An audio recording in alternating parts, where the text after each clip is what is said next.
One of the biggest concerns when pre-production began on the Philosopher's Stone was Hagrid.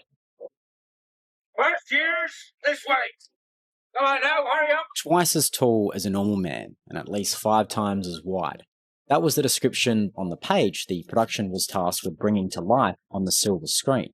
But how hard could it be? Couldn't you just, and then... Well, it turns out they already had thought of that. But either way, the first thing to do was to cast someone, obviously, first. And whoever the production did end up casting had big boots to fill. But we all know how did they do it? Paul asked calmly. And this is the part where you probably expect me to say something like, forced perspective. And you'd be half right. Production used pretty much every trick in the book to make Coltrane feel larger in the frame, from wider angle lenses and clever staging like forced perspective. Delighted, Mr. Potter. I just can't tell you. To shrunken down sets and props. And yes, they filmed Coltrane separately on blue screen, scaled him up, and composited 1.25x Coltrane into certain scenes. But that only got them so far. What about shots with lots of movement? Or let me introduce the other Hagrid. My name's Martin Bayfield, and I play Hagrid the Giant. Rugby's my background. Played for England for 6 years, and then through the last sequence of circumstances ended up here. On the very first picture, they said to me, Hagrid will be Robbie Coltrane. Great, but we're probably going to have to digitally put Robbie into every single shot, and it's going to be one of the most expensive parts of the whole movie. And there was a lot of sort of concern. So I volunteered the suggestion that for shots of his back and with a double. But early on, it really was just a theory. No one really knew if it was actually going to work.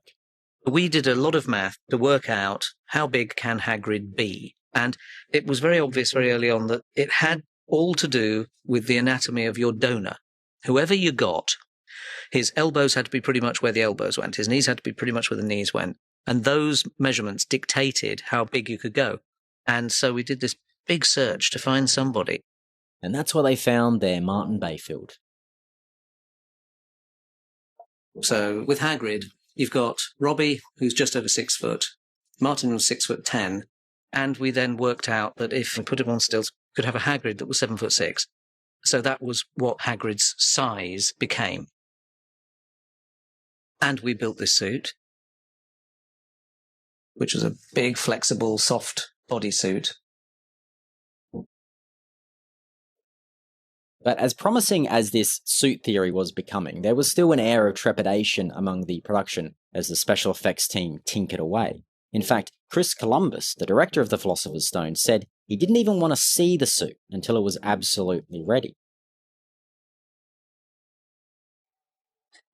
But all that anxiety immediately melted away the very moment suited-up Bayfield introduced himself to Robbie Coltrane and the rest of the Harry Potter production. So we dressed Martin behind a screen, and they got Robbie in the beard and the costume because they wanted a direct comparison between Robbie and this animatronic suit that we had built. And basically, Martin just walked out.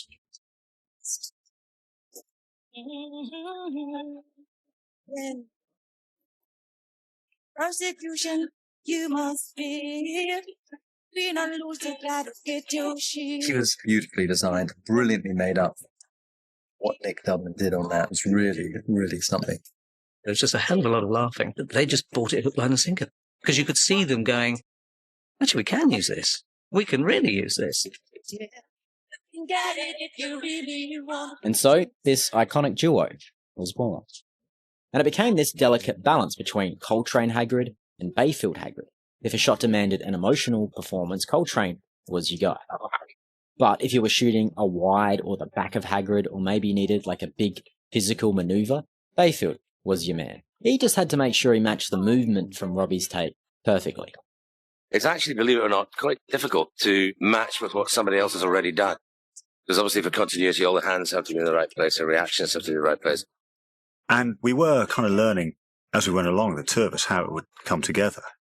And very much it was me watching him, and then he'd get an idea of what I could do. But the great thing is, because of the way the suit was made, it became quite easy to slip into that Hagrid role and copy what he was doing.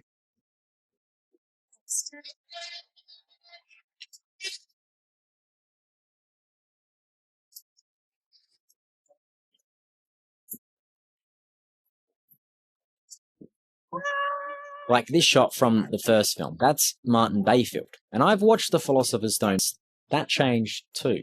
When it started out, the head was what we called a dead head. It was just this sort of mixture of fiberglass and silicon to make it look like Hagrid's head. Then on the second movie, we went animatronic with the face. We eye movement, mouth movement. That is unbelievable. And the head started to come to life. Now they can do that. And smile.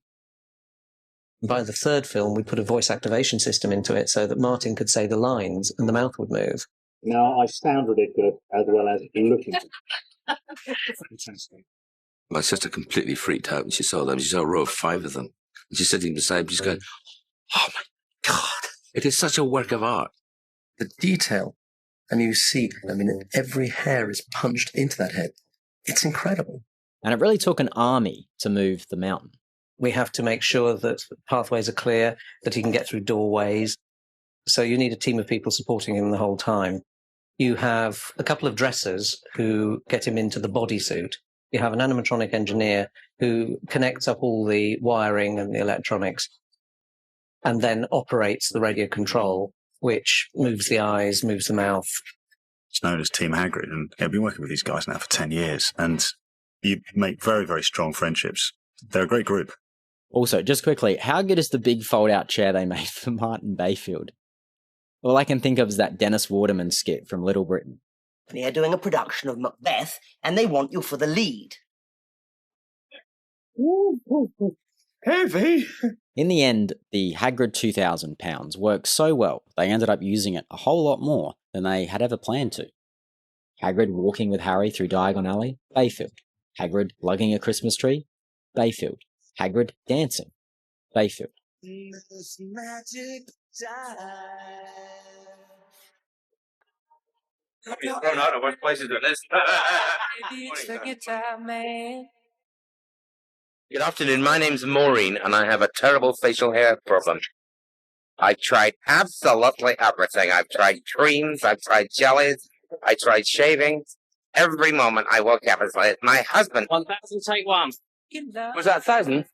Well, hey! Do I smell champagne? Aye, right. I wish you could have seen it. Crying.